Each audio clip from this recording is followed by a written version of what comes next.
পাকিস্তানের বিরুদ্ধে যুদ্ধের ইঙ্গিত, ভারতকে সমর্থন আমেরিকা, চীন, রাশিয়া, ব্রিটেন সহ বিশ্বের 12টি দেশে। শুরু করছে এই মুহূর্তে ভারত বাংলা 24। ভারত বাংলা 24-এ আপনাদের সবাইকে স্বাগত জানাই। তবে সবার আগে আপনার এই ভারত বাংলা 24 চ্যানেলটিকে লাইক ও সাবস্ক্রাইব করে অন্যদের পাশে থাকার সুযোগ করে দিন। পহেলগাঁয়ে ভয়াবহ জঙ্গি হামলার 26 জন নিরীহ মানুষের প্রাণহানির ঘটনায় গোটা বিশ্ব ক্ষুব্ধ। ঘটনার পর পাকিস্তানের বিরুদ্ধে কার্যত রণঢঙ্কা বাজিয়ে দিয়েছে ভারত। আন্তর্জাতিক মঞ্চ কূটনৈতিক লড়াই শুরু হয়েছে। ভারতের বিদেশ সচিব ইতিমধ্যে আমেরিকা, চীন, রাশিয়া, ব্রিটেন সহ বিশ্বের 12টি শক্তিধর দেশের প্রতিনিধিদের সঙ্গে বৈঠক করেছেন। সূত্রে খবর, এই বৈঠকে অংশগ্রহণকারী প্রতিটি দেশে স্পষ্টভাবে জানিয়েছে তারা ভারতের পাশে রয়েছে। এই পরিস্থিতিতে পাকিস্তানের বিরুদ্ধে আন্তর্জাতিক স্তরে চাপ বাড়াতে মরিয়া নয়াদিল্লি। কাশ্মীরে গণহত্যা লীলার ঘটনা নিয়ে বিভিন্ন দেশের কূটনৈতিকদের সঙ্গে আলোচনায় বসছিল ভারত। আমেরিকা, রাশিয়া, ব্রিটেন, ইউরোপীয় ইউনিয়নের বিভিন্ন দেশের কূটনৈতিকদের নিয়ে বৃহস্পতিবার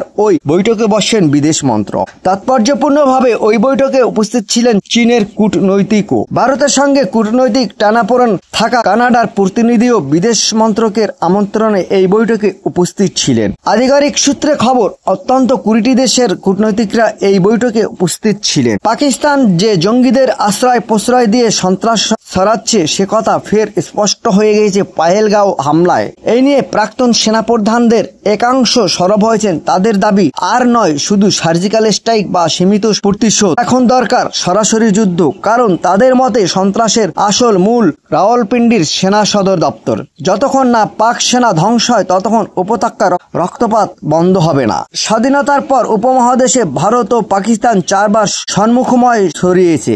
1974, 1947, 1965, 1971 এবং কারগিল যুদ্ধ 1999 সালে। প্রতিবারই ভারত জয়ী হয়েছে। তবে বর্তমানে যুদ্ধের রূপ অনেকটাই বদলে গিয়েছে। উভয় দেশের হাতেই রয়েছে পারমাণবিক অস্ত্র। কিন্তু তার মধ্যেও বিশেষজ্ঞদের মতে সরাসরি যুদ্ধ হলে ভারত এখনো পাকিস্তানের চেয়ে বহুগুণ এগিয়ে। শক্তিধর দেশগুলোর সক্রিয় সমর্থন পাওয়াটা ভারতের একটি বড় কূটনৈতিক সাফল্য। বিশেষ করে আমেরিকা, চীন, রাশিয়া, ব্রিটেনের মতো পরস্পর বিরোধী স্বার্থসম্পন্ন দেশগুলির একমত হওয়া অত্যন্ত তাৎপর্যপূর্ণ। এখন দেখার এই কূটনৈতিক চাপ কতটা কার্যকর হয় পাকিস্তানের বিরুদ্ধে, নাকি শেষ পর্যন্ত সামরিক পথেই এগোতে হবে ভারত সরকারকে।